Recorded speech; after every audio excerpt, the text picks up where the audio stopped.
How to be healthy and fit as a transgender person.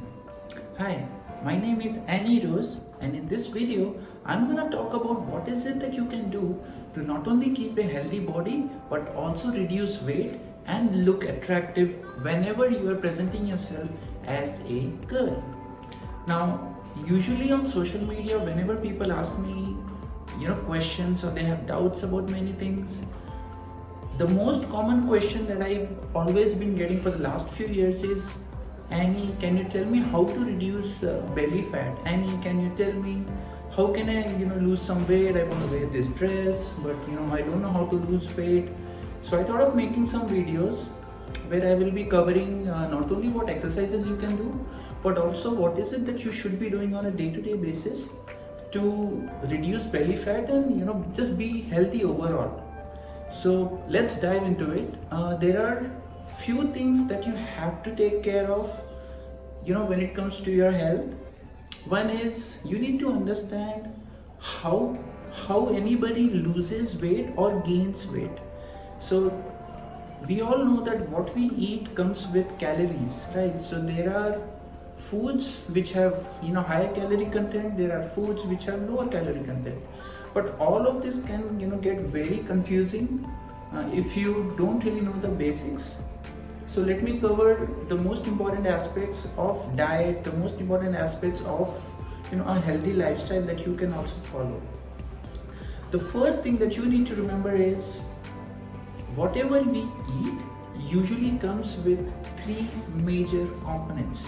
Every food that you consume is containing protein, it has carbohydrates, and it has fat. It doesn't matter what you eat, every food basically has a combination of these three components. Now, when it comes to losing fat or losing belly fat so that you can wear these nice dresses, the first thing you need to understand is you cannot reduce fat from a particular location in your body. Because when you lose fat usually gets reduced from your entire body depending on how much is deposited at what location. So when we say belly fat, usually for people who have a male body or men, that fat gets deposited in the waist area the most. For women, it's usually the hips and their thighs. So you will see that women tend to have a bigger lower body even if they are lean or overweight. As compared to men, they will have a bigger, lower body as compared to men. So what is it that we can do? First thing, as we understood, every food comes with protein, fat and carbohydrates. But the way our brain functions, carbohydrates, which is nothing but, the primary source of energy, and protein, which is the building blocks of our muscles and, the entire body, these two are the primary source for our brain to go to whenever it needs to, whenever it needs calories to do any activity. For example, you have a job or you're doing a business, and from morning till evening there are so many physical things that you do, right? It could be talking, working, walking, exercise, whatever it is. So our brain is designed in such a way to always go to either protein or carbohydrates as its first and primary source of calories or primary source of energy. And when it comes to fat is, in simple terms, your emergency source of energy. Fat will only be used when there is an emergency situation in our body, meaning the carbohydrate or the glucose level in the body has reduced to such a level that the brain now has to switch to the emergency source of energy or emergency source of calories, which is fat. So the question is, how do we ensure, what is it that we can do so that our brain starts using the fat in our body and not the carbohydrates? And that is how we start cutting fat. The first thing that you need to remember, again, when it comes to weight loss, or rather the second thing that you need to remember is calories consumed versus calories used. Whatever you're eating comes with calories. Whatever physical activity you're doing uses calories. If calorie consumed is more than calorie used, you will gain weight. If calorie consumed is less than the calorie used, you will be losing weight. So how can we do that?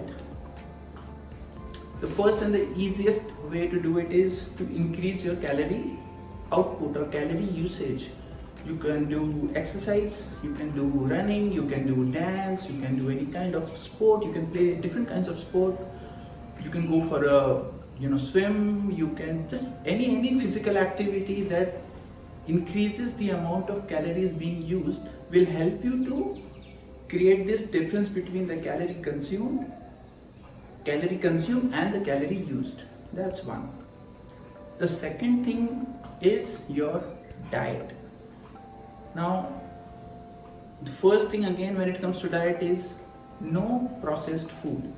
Processed food or anything that comes in a packaged form doesn't have any nutritional value. It's pure junk and you don't really get anything. What you get is empty calories. It gets deposited in your body. It's not being used for any protein or carbs or any nutrients, and it's just adding on to the excess weight that you're carrying. So you have to cut down or completely eliminate processed food and packaged food. The second thing that you can do when it comes to your diet is increase the amount of fruits and vegetables, because fruits and vegetables have a lot of fiber in them. When you consume fiber, your stomach is full, and whenever your stomach is full, you don't feel hungry. Plus, fiber also doesn't give you too many calories. So along with reducing packaged and processed food, you should also be consuming a lot of fruits and vegetables. Third, consume a lot of water, because if you're doing physical activities, you will be losing a lot of electrolytes and salts through your exercise, and you need to replenish your body. You also get dehydrated when you exercise, especially if it is in the summer season or you're doing something very intense. So you need to rehydrate your body again and again and again. So water is very important.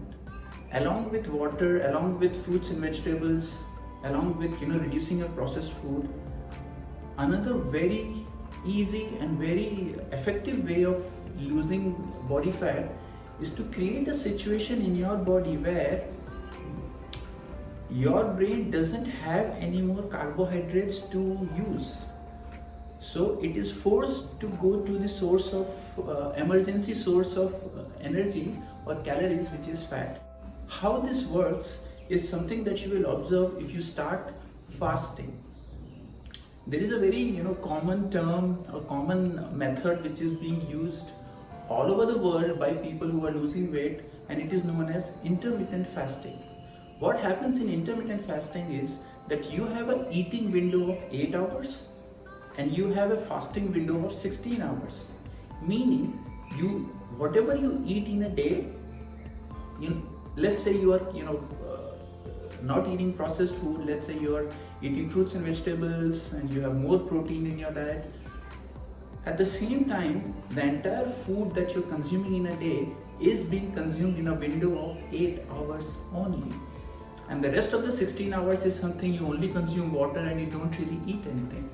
What happens in this case is that whenever your body is not consuming any food for 16 hours, the first 10 to 12 hours is a place where your body is using the current available carbohydrates or the glucose in the body. But after the body reaches 10 to 12 hours of fasting, the glucose or glycogen level in your body is reduced, and it reaches a stage where the brain doesn't really have any other source of carbohydrate to go to.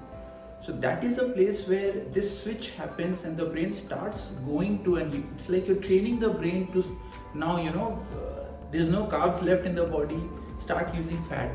So after you cross a window of 10 to 12 hours of fasting, of not consuming any food, your brain switches to fat, and that's when the next 2 to 3 hours, from 12 hours to 16 hours, the last 2 to 3 hours or 4 hours is when the body is actually using the fat stored in your entire body and use it for your day-to-day activities.